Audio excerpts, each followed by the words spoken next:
Hello student, कैसे हैं आप सब लोग? कैसे तैयारी चल रही है आपकी? तो एलएलएम के बच्चों के लिए जो है सीसीएस यूनिवर्सिटी का जो हमारा 2 ईयर एलएलएम है, उसके लिए हमने ये वीडियो सीरीज शुरू की है। और इसमें सेकंड वीडियो मैं आपके पास लेके आ रहा हूँ। पहला वीडियो हमने legal education resource metrology subject का बनाया था, जो आपके लिए बिल्कुल नया सब्जेक्ट था, जिसकी नॉलेज आपको कम थी, इसलिए मैंने सबसे पहले उसी वीडियो से शुरू किया। इंडियन कॉन्स्टिट्यूशनल लॉ 1, जो आपके लिए थोड़ा सा फेमिलियर सब्जेक्ट है, क्योंकि आप कॉन्स्टिट्यूशन अपने एलएलबी और बीएलएलबी में पढ़ चुके हैं, तो आपको थोड़ा सा उतना डिफिकल्ट नहीं लगेगा। आज का जो वीडियो होने वाला है, इसके अंदर मैं इंपॉर्टेंट क्वेश्चन आपको बताने जा रहा हूँ। यही क्वेश्चन जो है मेरी गारंटी है एग्जाम में आएंगे, जैसे आप सब लोग जानते ही हैं। फिर भी मैं नए बच्चे जो मेरे चैनल पर या मेरी वीडियो को पहली बार देख रहे हैं, उनके लिए अपना इंट्रोडक्शन दे देता हूँ। मेरा नाम एडवोकेट मुकेश किरार है और मैं लॉ से जुड़े हुए एजुकेशनल वीडियो आपके बीच में लेके आता हूँ। ये वीडियो काफ़ी इंफॉर्मेटिव और एजुकेशनल होते हैं। साथ साथ इन वीडियो से जुड़कर आप जो है अपनी एजुकेशन को इन्हेंस कर सकते हैं, स्पेशली जो वर्किंग स्टूडेंट होते हैं ना, जिनके पास समय कम होता है पढ़ने के लिए, जो कुछ ऐसे मटेरियल के तलाश में रहते हैं जिसको पढ़ने के बाद वो इजीली पास हो सके, तो उनके लिए जो है यहाँ पे उनकी रिसर्च, उनकी खोज जो है वो एंड हो जाती है और उनको इस तरह का वीडियो मिल जाता है, जिसको पढ़ने के बाद वो आराम से जो है एलएलएम के सब्जेक्ट के अच्छे मार्क्स स्कोर कर सकते हैं। एलएलएम में मैं अभी नया वीडियो बना रहा हूँ, लेकिन बीएलएलबी और एलएलबी के काफ़ी वीडियो मैं बना चुका हूँ। और मेरे वीडियो जो है हॉट फेवरेट सीरीज़ रहती है और बच्चों का भी वेट रहता है, बच्चे बार बार मैसेज करके इस तरह की वीडियो की डिमांड करते हैं। तो एलएलएम का सेकंड वीडियो है कॉन्स्टिट्यूशनल लॉ का। अब मैं कुछ ऐसे क्वेश्चंस आपको बताऊंगा, अगर आप ये क्वेश्चन कर लेते हैं तो आप डेफिनेटली जो है एग्ज़ाम में अच्छे नंबर से पास हो सकते हैं। आप प्रोफेशनल हैं, आप वर्किंग हैं, आप प्रैक्टिसिंग एडवोकेट हैं, आप जॉब कर रहे हैं लेकिन साथ साथ अपने मास्टर्स को भी कर रहे हैं, तो आपके स्ट्रेस को कम करने के लिए ये वीडियो डेफिनेटली आपके लिए काफ़ी इंपॉर्टेंट वीडियो होने जा रहा है। इस वीडियो को देख लें, आप इस क्वेश्चन के सभी आंसर तैयार कर लें। अगर आप बहुत ज़्यादा बिजी हैं, आपके पास समय नहीं है और आप आंसर तैयार नहीं कर पा रहे हैं, तो आप मुझसे पीडीएफ भी ले सकते हैं। मेरे पास जो है रेडी टू रीड जो है पीडीएफ से, जो मैं आपको व्हाट्सएप पे जैसे ही आपको पेमेंट करेंगे वैसे ही तुरंत आपको शेयर कर दूंगा, और उसके साथ आप पढ़कर जो है आराम से अपने एलएलएम को जो है पास कर सकते हैं। तो वीडियो से जुड़ने के लिए, एलएलएम के सब्जेक्ट पाने के लिए आपको ये वीडियो पूरा लास्ट तक देखना पड़ेगा। मैं ये नहीं कह रहा हूँ कि आप मुझसे ही आंसर खरीदें, आप खुद भी आंसर तैयार कर सकते हैं, क्योंकि क्वेश्चन मैं आपको बता ही रहा हूँ। इन्हीं क्वेश्चंस के आंसर मैंने अपने पीडीएफ में तैयार किए, आप भी उन्हीं तरह के क्वेश्चंस के पीडीएफ बना सकते हैं। तो वीडियो इन्फॉर्मेटिव होने वाला है। आप नए नए अगर हैं तो आपको पता नहीं है, लेकिन अगर आप पुराने स्टूडेंट हैं मेरे, तो आपको पता है कि मेरे वीडियो कितने शेयर शूट रहते हैं और 100% पेपर यहीं से आ जाता है आपका। तो टोटल 10 क्वेश्चन आते हैं, उन्हीं पे मैंने एक वीडियो बनाया है, और इसमें कितने क्वेश्चन होने वाले हैं ये अभी आगे हम वीडियो में धीरे धीरे देखे कवर करेंगे। पर इतना जरूर वादा है, अगर ये क्वेश्चन आप कर लेंगे तो पेपर इससे बाहर आएगा ही नहीं। चाहे पेपर डिफिकल्ट टू डिफिकल्ट क्यों ना सेट हो जाए, पेपर आपका यहीं से आएगा। तो आइए नेक्स्ट स्लाइड की तरफ चल के वीडियो को स्टार्ट करेंगे, इंपॉर्टेंट क्वेश्चन को स्टार्ट। तो एजुकेटर ऑफ दिल्ली जो है LLM CCS university first semester के स्टूडेंट्स के लिए आज का वीडियो लेके आया है। आज के वीडियो में हम फर्स्ट सेमेस्टर का सिलेबस कवर करेंगे और इसके सारे इंपॉर्टेंट क्वेश्चन आपको बताएंगे, जिसको करने के बाद आप आराम से पास हो सकते हैं। Question number 1, in the modern world, the state has a lot of functions to perform. In order to discharge its functions and duties, the state operates through the certain agency or instrumentalities. The agencies or the instrumentalities also fall within the scope of the expression state as used in the Article 12 of the Indian Constitution. In the light of this fact, discuss the concept of state as prescribed under the Article 12 of the Indian Constitution refer to decided cases. तो modern state के अंदर अगर हम बात करें, जितने भी functions होते हैं वो सारे स्टेट परफॉर्म करती है। स्टेट की कुछ ड्यूटीज़ होती हैं, स्टेट की कुछ एजेंसीज होती हैं जिनके थ्रू कोर्ट इस तरह की चीज़ों को जो है परफॉर्म कर पाती है। तो इंस्ट्रूमेंटलिटीज़ जो हैं उनके स्कोप को बताना है, आर्टिकल 12 को किस तरह से यहाँ पर यूज़ किया गया है स्टेट के लिए ये बताना है आपको, और आर्टिकल 12 की लाइट में आपको डिस्कस करना है कि इंस्टीट्यूशन किस तरह से जो है स्टेट से डील करता है। साथ साथ आपको कुछ डिसाइडेड केसेस बताना है। ये तो हो गया आपका पहला क्वेश्चन। दूसरा क्वेश्चन इसी के अंदर है, discuss with the help of the decided cases. Decided cases के साथ आपको हेल्प करके आपको देखना है how the concept of state has been gradually enlarged by the judiciary to make the fundamental rights more meaningful and enforceable। तो आपको ये बताना है किस तरीके से फंडामेंटल राइट जो है ज़्यादा मीनिंगफुल हो सकते हैं, ज़्यादा इन्फोर्सेबल हो सकते हैं। साथ साथ इस judiciary included in the definition of state, क्या जुडिशरी के अंदर स्टेट के डेफिनेशन इंक्लूड है, इसको डिस्कस करना है। तो ये टोटल हमारे क्वेश्चन कितने हुए, क्वेश्चन हो गए 1 2 3, 3 क्वेश्चन हो गए, लेकिन आपको आंसर तो 3 नहीं तैयार करना, आंसर आपको एक ही तैयार करना है, क्योंकि आप देखोगे मैंने सीरियल नंबर 1 दिया, यानी कि आंसर कहीं ना कहीं एक दूसरे से, क्वेश्चन कहीं ना कहीं एक दूसरे से रिलेट कर रहे हैं, एक दूसरे के जैसे ही इनका लगभग आंसर सेम से है, कुछ कुछ चीज़ें अलग हो सकती हैं, तो इसलिए मैंने एक ही क्वेश्चन में सारे कवर कर दिए। कोई भी चीज़ आपसे पूछ ले, आप यही आंसर वहाँ पे देख के आना। Question number 2, article 44 of the constitution of India. Article 44 जो है कॉन्स्टिट्यूशन ऑफ इंडिया का, इज अ डीड, ये एक डीड है, एक लेटर है, सॉरी डीड लेटर है, इस पे कमेंट करना है। तो आर्टिकल 44 जो है कॉन्स्टिट्यूशन का डीड लेटर है, कैसे और क्यों, इसको समझाना है आपको। तो ये 2 क्वेश्चन आपके कवर हो गए इस स्लाइड के अंदर। अब हम नेक्स्ट स्लाइड की तरफ बढ़ेंगे। इंपॉर्टेंट क्वेश्चन के सभी आंसर्स मेरे पास अवेलेबल, जैसे मैंने आपको शुरू में ही बताया, आप मुझसे कुछ भी ले सकते हैं। वीडियो के लास्ट में मैं अपना नंबर भी आपको शेयर करूंगा। आपको किस तरह के डाउट आ रहे हैं एग्जाम के मामले में, प्रॉब्लम्स है, तो आप मुझसे पूछ भी सकते हैं। Educator of Delhi, LLM, CCS university, first semester, 2 year LLM, इसके सब्जेक्ट को आज हम कवर कर रहे हैं। सब्जेक्ट का नाम है इंडियन कॉन्स्टिट्यूशनल लॉ 1, जिसके हम 2 क्वेश्चन अभी तक कर चुके हैं। तीसरे क्वेश्चन की तरफ बढ़ेंगे। Question number 3, under the article 14 the concept of equality is the grammar to the social economic and the political justice. तो आर्टिकल 14 जो है ये कॉन्सेप्ट ऑफ इक्वालिटी है, ग्रामर टू सोशल इकोनॉमिक और पॉलिटिकल जस्टिस है। अगर हम how far this concept has been included in the constitution of India, किस तरह से इक्वालिटी के, सोशल इक्वालिटी के, इकोनॉमिक इक्वालिटी के, political equality, political justice, economic justice, social justice के कॉन्सेप्ट को हमारे कॉन्स्टिट्यूशन के अंदर जो है वो ऐड किया गया। तो रेफर केसेस के सहायता आपको ये समझाना है। आर्टिकल 14 जो है ये फॉरबिड करता है क्लास लेजिस्लेशन को, लेकिन परमिट करता है आपका रीजनेबल क्लासिफिकेशन को। ट्रेडिशनली किस तरीके से ये प्रोसेस जो है वो चलता है, equality and compare it with the traditional approach, किस तरह से इसको आप ट्रेडिशनल अप्रोच से कंपेयर करेंगे रीजनेबल क्लासिफिकेशन के साथ। क्वेश्चन है हमारा article 15 of the Indian constitution. Article 15 जो हमारा इंडियन कॉन्स्टिट्यूशन का has gone through a change, ये एक चेंज के थ्रू गॉन करता है with the passage of time, circumstances and requirement. Discuss the Article 15 as it stand today with referring the recent judicial trend. अब हमारा question है आपका, रिजर्वेशन पॉलिसी जो है वो टूल हो सकता है सोशल जस्टिस के लिए। ये पॉलिसी जो है has been incorporated Indian constitution. Critically examine करना है आपको relevance of this policy, keeping in the view the changing norms of the society, refer to the judicial pronouncement. तो ये टोटल क्वेश्चन इसमें हो गए आपके 4।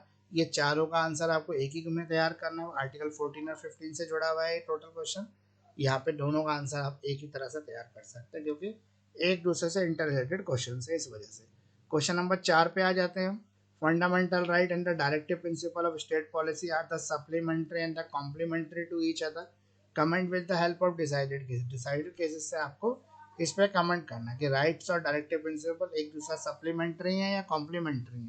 Fundamental rights, directive principle of state policies are mean to supplement one another, ये एक दूसरे से सप्लीमेंट है। Directive principle of state policy यानी कि प्रिंसिपल और राइट्स जो है वो, it can be well set, ये वेल सेट है। Directive principle of state policy के थ्रू प्रिस्क्राइब किया जाता है गोल एंड फंडामेंटल राइट्स, की down the means by which the goal has to be achieve. Discuss करें, डीमार्केट करें difference between the two. Discuss करें whether there is any conflict between the fundamental right and directive principle of state policy under the constitution of India. Discuss करें और with referring the cases decided by the Indian judiciary.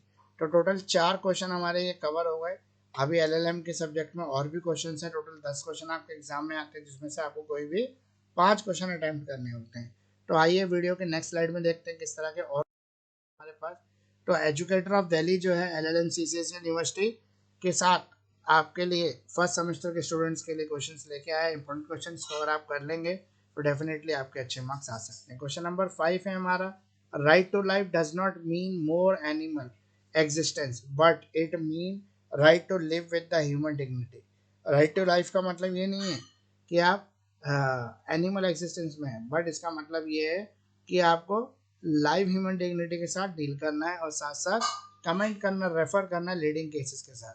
Question है आपका, in Maneka Gandhi case supreme court has laid down that right to life means right to live with the human dignity. Right to life का मतलब क्या है?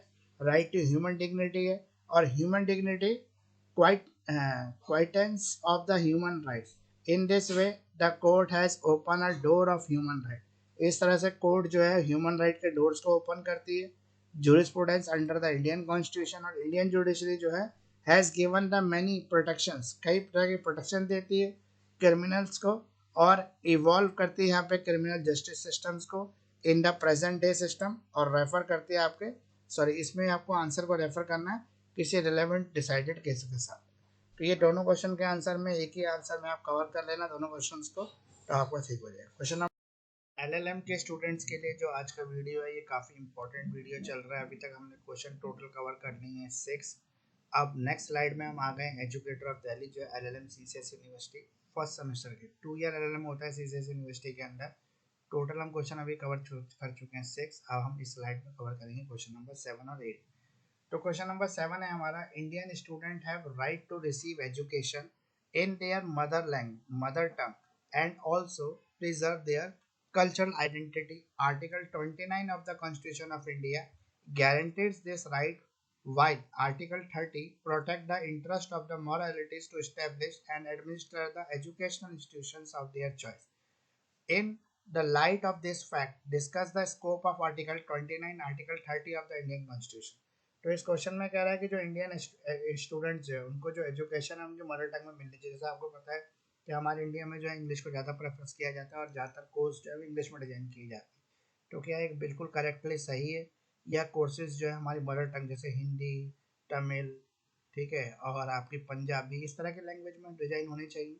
All the minorities, whether based on the religions or the language, shall have the right to establish and administer the educational institution of their choice. In the name of the above right, minorities are misusing the higher education institution.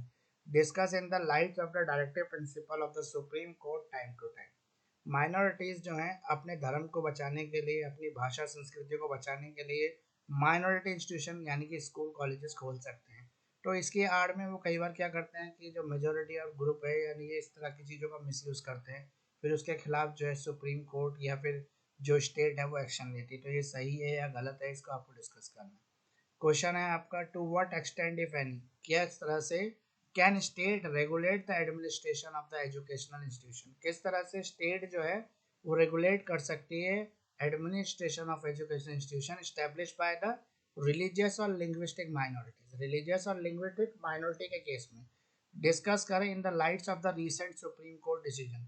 Supreme court के recent जो supreme court का जो decision है उसके light में आपको बताना है कि ये करेक्ट है या रॉन्ग है। फिर हमारा क्वेश्चन नंबर 8 है, what are the educational right. Educational rights क्या हैं रिलीजियस और लिंग्विस्टिक माइनॉरिटीज के under the constitution of India. How far can the state manage the education institution establish by the minorities explain, किस तरह से educational institution जो religious धर्म के नाम पर, भाषा के नाम पर जो खोले जाते हैं, किस तरह से स्टेट इनको मैनेज करता है, रेगुलेट करता है इस तरह के स्कूल कॉलेजेस को। तो 70% मार्क्स आपके गारंटेड हो सकते हैं अगर आप मेरे बताए हुए इन क्वेश्चंस को पढ़ के चले जाते हैं। डेफिनेटली पूरा पेपर आपका इसी में से आएगा। आप चाहे तो मुझसे master classes, online live classes भी ले सकते हैं, चाहे आप मुझसे क्रैश कोर्स असाइनमेंट ले सकते हैं। जो आपका ये पूरा सब्जेक्ट है मैं PDF फॉर्म में आपको दे दूंगा एक मिनिमम पेमेंट करने के बाद, और उसके बाद आप इसको अगर पढ़ लेंगे तो डेफिनेटली आप पास हो जाएंगे। अगर आप वर्किंग प्रोफेशनल हैं, अगर आप जॉब कर रहे हैं, साथ साथ मास्टर्स भी कर रहे हैं प्रमोशंस के लिए किसी और मकसद से, तो आपके लिए वीडियो काफ़ी बेनिफिशियल होने वाला है। आप जरूरी नहीं मुझसे आंसर्स दें, आप अपने आंसर्स भी इन क्वेश्चंस के तैयार कर सकते हैं और इसी में से आपका पूरा पेपर है, ये मेरी गारंटी है कि लगभग पूरा पेपर ही आपका आ जाएगा। तो आइए नेक्स्ट स्लाइड की तरफ चलते हैं और देखते हैं आप क्या चीज़ है। तो एजुकेटर ऑफ दिल्ली जो LLM CCS यूनिवर्सिटी के फर्स्ट सेमेस्टर के स्टूडेंट्स के लिए कॉन्स्टिट्यूशन लॉ ऑफ इंडिया 1, इसका हम वीडियो कवर कर रहे हैं। टोटल हमने अभी तक 8 क्वेश्चन कवर कर लिए। क्वेश्चन नंबर 9 जो हमारा वो कहता है PIL, public interest litigation in such a constitutional remedy by which the judiciary has been successful to some extent in bringing about the social charge. In the view of this fact explain करें importance of public interest litigation in the present time, refer करें decided cases को। Scope क्या है article 32 का, in wide enough to include the power of the supreme court grant the compensation for violations of the fundamental right. Discuss करें with the help of the decided cases, what remedies are available, किस तरह के remedies जो हैं वो available है under article 32 और article 226 of the constitution of India. ये एनफोर्स करेगा आपके fundamental right as provided under the constitution of India. Constitution of India के अंदर जो राइट्स प्रोवाइड किए गए, इज इट करेक्ट, क्या ये करेक्ट है कहना that article 32 is very soul of the constitution and heart of it, यानी कि हार्ट और सोल है जो आर्टिकल 32 है। ये डॉक्टर भीमराव अंबेडकर ने कहा था कि अगर हम किसी भी आर्टिकल को कॉन्स्टिट्यूशन का हार्ट या सोल कहेंगे तो वो आर्टिकल 32 हो सकता है, क्योंकि ये हमारे फंडामेंटल राइट्स को प्रोटेक्ट करने की गारंटी देता है। Discuss the constitutional limitations on the right to constitutional remedies guaranteed under article 32 of the constitution. तो टोटल 9 क्वेश्चन ये कवर हुए। क्वेश्चन नंबर 10 को देख लेते हैं। क्वेश्चन नंबर 10 है हमारा, beauty of the development of our constitutional law is that many directive principle which were not enforceable have been made enforceable through the article 21। ऐसे बहुत सारे डायरेक्टिव प्रिंसिपल हैं जो एनफोर्सेबल नहीं है, लेकिन फिर भी कुछ डायरेक्टिव प्रिंसिपल को आर्टिकल 21 की सहायता से एनफोर्स किया जा सकता है, जिसे जुडिशियल क्रेडिबिलिटी कह सकते हैं। डिस्कस करें इसका एम क्या है, directive principle of state policy, यानी कि डीपीएसपी क्यों बनाए गए हैं, इसके पीछे मकसद क्या है, ये आपको बताना है। तो टोटल हमने 10 क्वेश्चन कवर कर लिए एलएलएम सीसीएस यूनिवर्सिटी के। पेपर में आपके 10 क्वेश्चन आएंगे, आपको कोई भी 5 क्वेश्चन अटेम्प्ट करने पड़ेंगे। अगर मेरे बताए हुए क्वेश्चंस को आप करके चले जाते हैं तो डेफिनेटली आप अच्छे मार्क्स से पास हो सकते हैं, क्योंकि 70-80% पेपर जो है मेरे बताए हुए क्वेश्चन में से आएगा, और काफ़ी टाइम से होता है ऐसा, आता भी रहा है और अब भी आएगा। देखो एलएलएम के लिए वीडियो मैंने अब तभी शुरू की है, लेकिन बीएलएलबी और एलएलबी वाले बच्चे जो मुझे फॉलो कर रहे हैं काफ़ी टाइम से, मुझे को पता है कि सर ने जो क्वेश्चन बता दिए वही एग्जाम में आएंगे। अगर इनके अलावा कुछ भी पढ़ा तो वो बेकार हो जाएगा, इसलिए इन्हीं क्वेश्चन को फोकस करके इस तरह से पढ़ लें।